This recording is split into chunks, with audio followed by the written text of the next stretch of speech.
Pop quiz. Who's stronger, Steve Rogers or Peter Parker? Bonus points if you can guess by how much.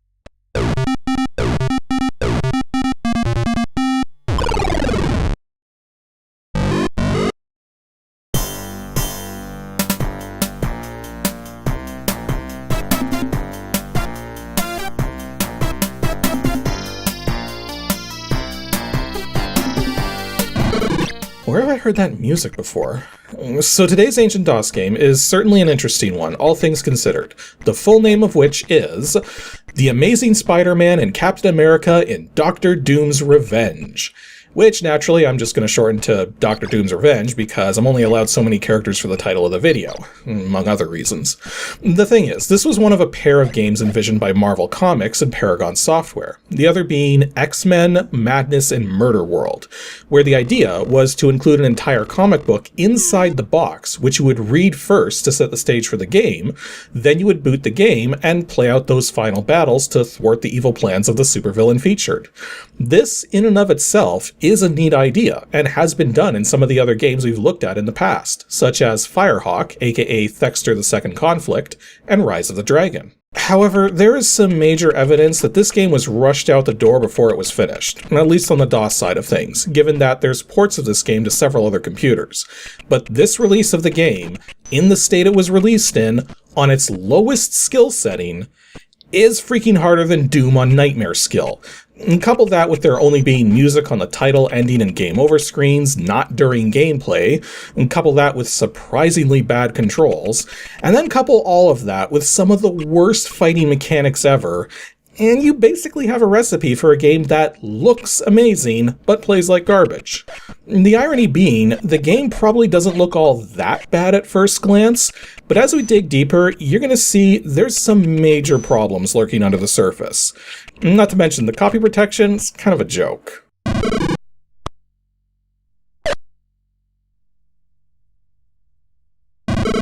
Dr. Doom's Revenge was developed by Paragon Software and published through MicroProse's Medalist International label back in 1989, and it's effectively a one-player fighting game, though I put the one in quotes because the manual claims you can play this as a two-player game by taking turns depending on whether Cap or Spidey is up next. Which, I mean, you can, but that's not really doing anything different than anyone else sharing the controller in any other one-player game. It supports CGA 4-color, Tandy 16-color, and EGA 16-color graphics, all running at 320 by 200 resolution. And in terms of audio, this is where things get kind of weird.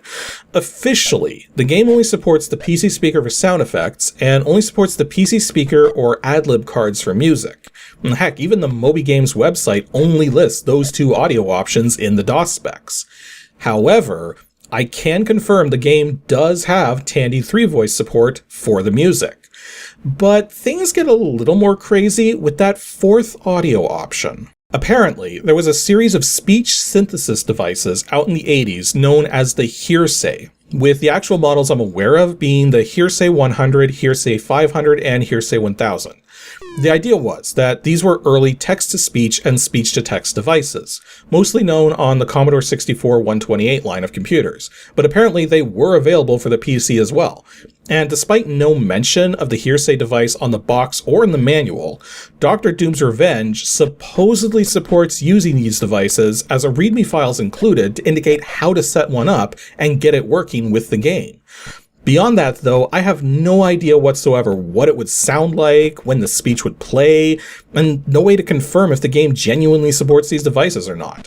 So if you happen to know anything more about it, please post those details in the comments section below the video. As for the game's current release date, it's still commercial and was never given a digital re-release, so if you want a copy nowadays, you need to go secondhand. And this is where things take a very interesting turn and requires me to issue an important warning right away. Copies of this game being offered quote-unquote complete in box, or CIB, do not always contain everything the box would have had upon release. And part of the confusion here is that there's a couple variants of the box, one of which shows a blast effect with text in the middle, which reads, Classic Collector's Comic Book Enclosed, while the other variant of the box lacks this indicator on the front. Except every copy of the game included this comic book, whether that effect was present on the box or not. As such, some sellers try to sell copies which they say are complete in box, but the reality is the comic book is missing, thus it's not actually complete in box. This is made more insulting by the fact that you can routinely find copies of the comic for sale all on its own, despite no copies of the comic ever being sold independent of the game. It was only ever available as a pack-in with this game. Anyways, beyond that, it's pretty easy to find copies of this game online, though you do have to be mindful that you're getting it for the particular computer you want, seeing as it came out for a bunch of different ones. But then you also have to be mindful of the price, because the sale prices for this thing are wildly erratic. Loose discs go for as little as $8 or as much as $40, while complete in-box copies, actually complete in-box copies, go for between $15, and $75. And there doesn't seem to be any good indicators as to why some of these go for dirt cheap and some go for ridiculous amounts. Now, even active listings are wildly erratic in price, with most sales being just for the comic book alone and not for the game itself. And it kind of makes me think there's just no demand for the game at all. That's why there's no real consensus on what an appropriate price for it even is. I'm going to skip on the story section this time around because really, despite there being an 18-page comic book to provide backstory, most of it is just action sequences. In fact, there's an old Atop the Fourth Wall video by Linkara I'll have linked in the video description if you want to actually see a full review of said comic. The basic gist, though, is that the evil Dr. Doom has obtained a thermonuclear missile and intends to wipe New York City off the face of the planet if his demands to the president aren't met. And despite efforts to get in touch with other superheroes, Captain America and Spider-Man end up being the only two available and ready to deal with the threat. Thus, the two make haste to Latveria, the fictional country Dr. Doom rules over, to take on his Doom Brigade and stop the missile from being launched. Now, when you boot up the game, you first select your graphics mode, your skill level from one of three selections, beginner, hero, and superhero, select the detail level, which only determines what gets animated and what doesn't, and then you have the copy protection, where you have to answer two biographical questions about the heroes or villains present in the game by looking up the answers in the manual. The hilarious thing about this copy protection really is that because they're biographical questions, fans of these characters may know the answers ahead of time. And since there's a surprisingly small pool of questions the game chooses from, all of which are multiple choice, you could easily guess your way into this thing before too long. Once the game boots up properly, you begin to run through some comic panels, and you'll see the glove of the superhero you're about to play as run across those panels in sequence, either pointing at the panel to indicate there's no action sequence associated with that panel, or will prepare to grab the panel if an action sequence is about to begin. Now, some ports of the game also hide panels you haven't seen yet, but here in the DOS version, you see all the panels on the page ahead of time.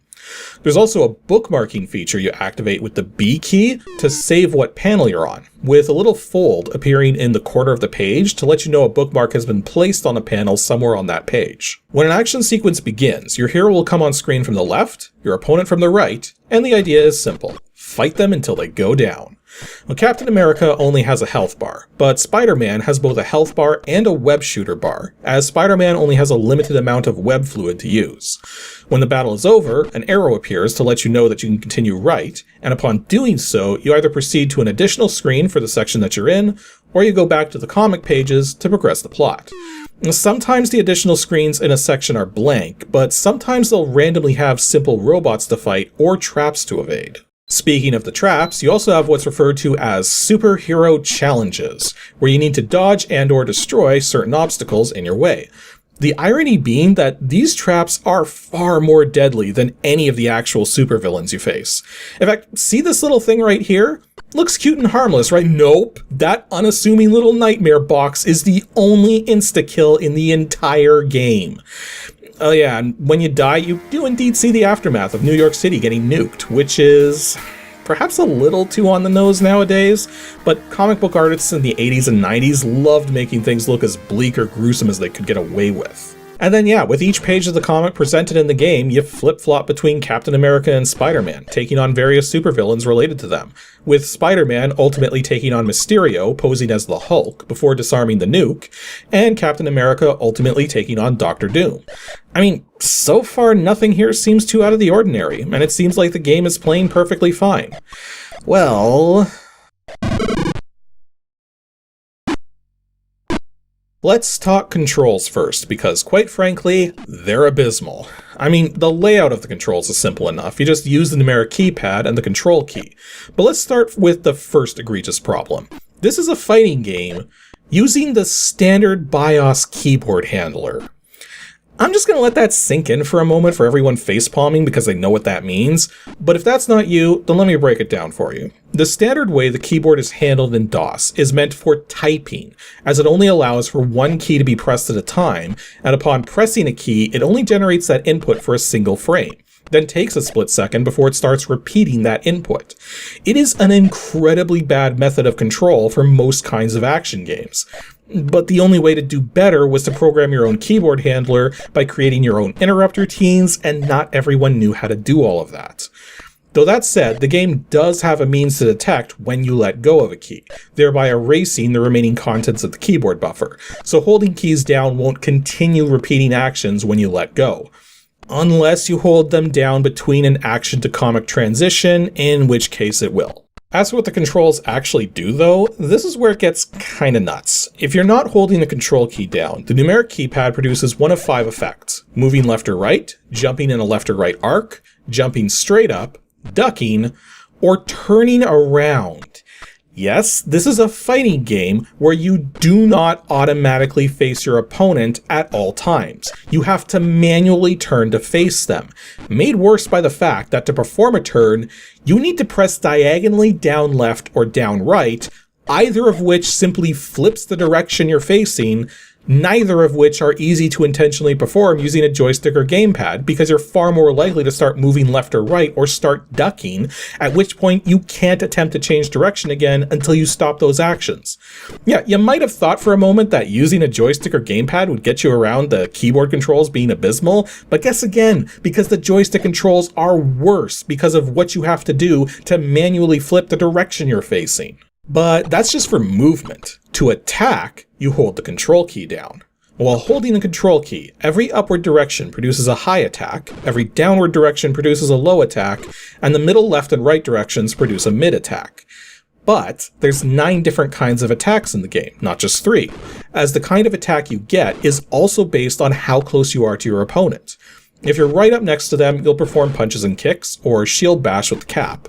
Take a couple steps back from the opponent, and you'll get jumping attacks to close the distance while striking.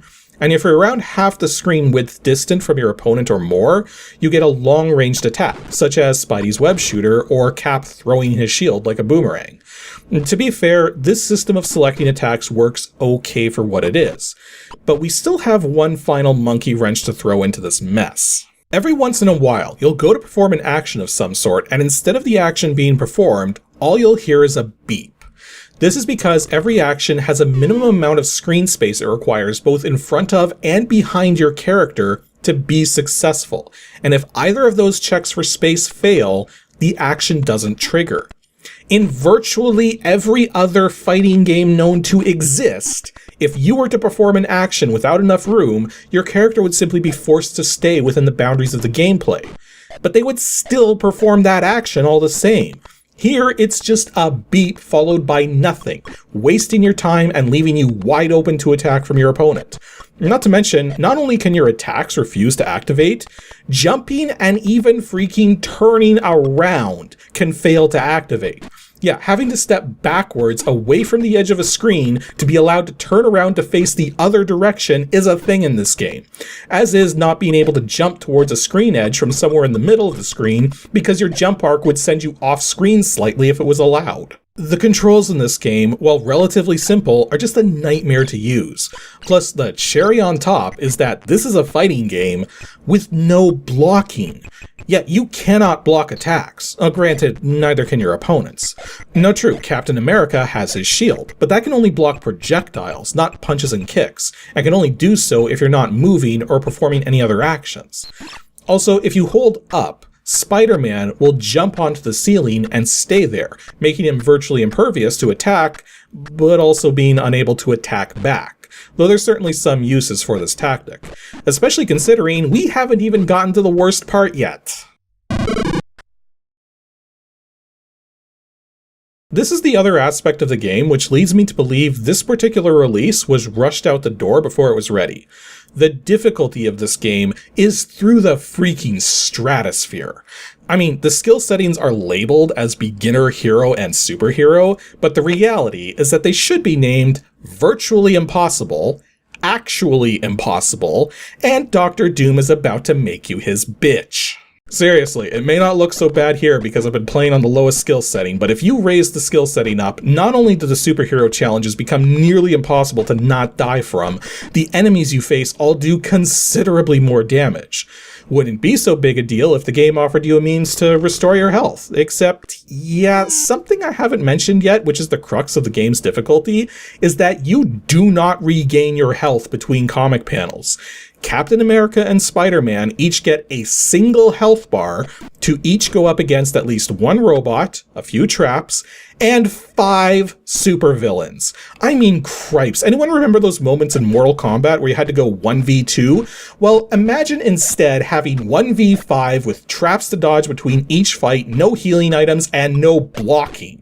Now, you can mitigate this slightly because of the fact that you can save on any comic panel you want with the bookmark feature, so the trick is to figure out how to win a battle taking as little damage as possible, then bookmark it if successful, or if you lose a bunch of health or die, restore your last bookmark instead. One interesting piece of irony here is that you're going to notice before too long that you do technically regenerate health between comic panels. But it's so little, it makes virtually no difference. And while this all may sound like a winning, albeit annoying strategy, one additional crux to it is that the supervillains get harder with each one you face. For the most part. One exception, believe it or not, is Dr. Doom himself.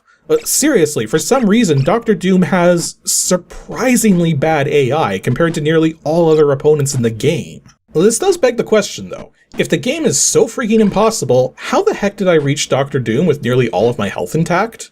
Well, don't get me wrong, I started cheating up the wazoo once I realized what I'd gotten myself into. Which is also now going to beg the question of how, given that there's no known cheat codes for this game. Well, remember that bookmark feature? Since the game is saving the state of your health, I figured I'd look into that and see if I could hack the saves, and that's when I noticed something kinda ballsy. The way the game saves its state is to freaking modify the executable code of the game.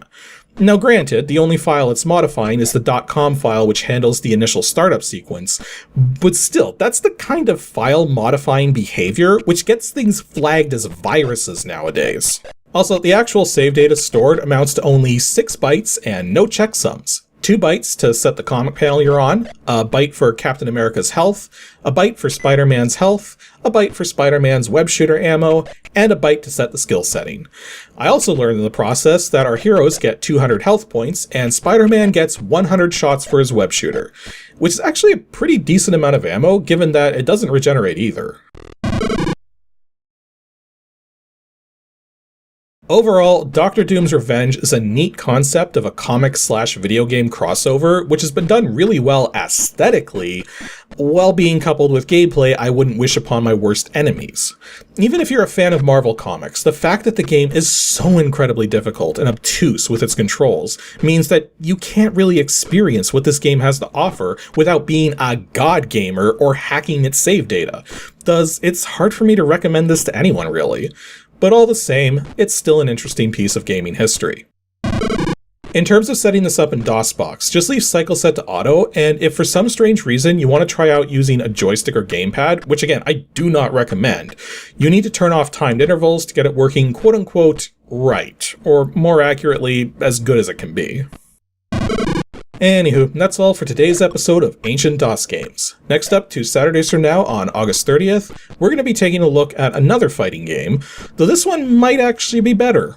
Or maybe worse, seeing as I believe it's a blatant Mortal Kombat ripoff. Well, make sure you stay tuned to see if it's even possible for such a fighting game to actually be any decent or not.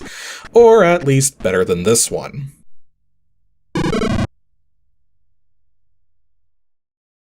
Thanks for watching, everyone, and extra special thanks to all the people seen here supporting me on Patreon. If you'd like to join in with them and support the show directly, head on over to patreon.com/KASICK.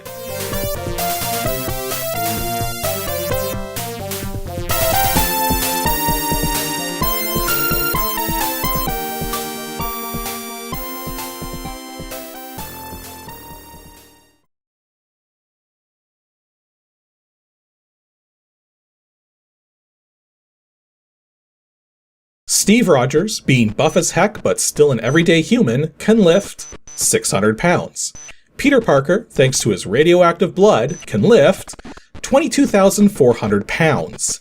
Yeah, even Linkara, back when he made his video on the comic for this game, kinda forgot that Spider-Man is actually really freaking strong.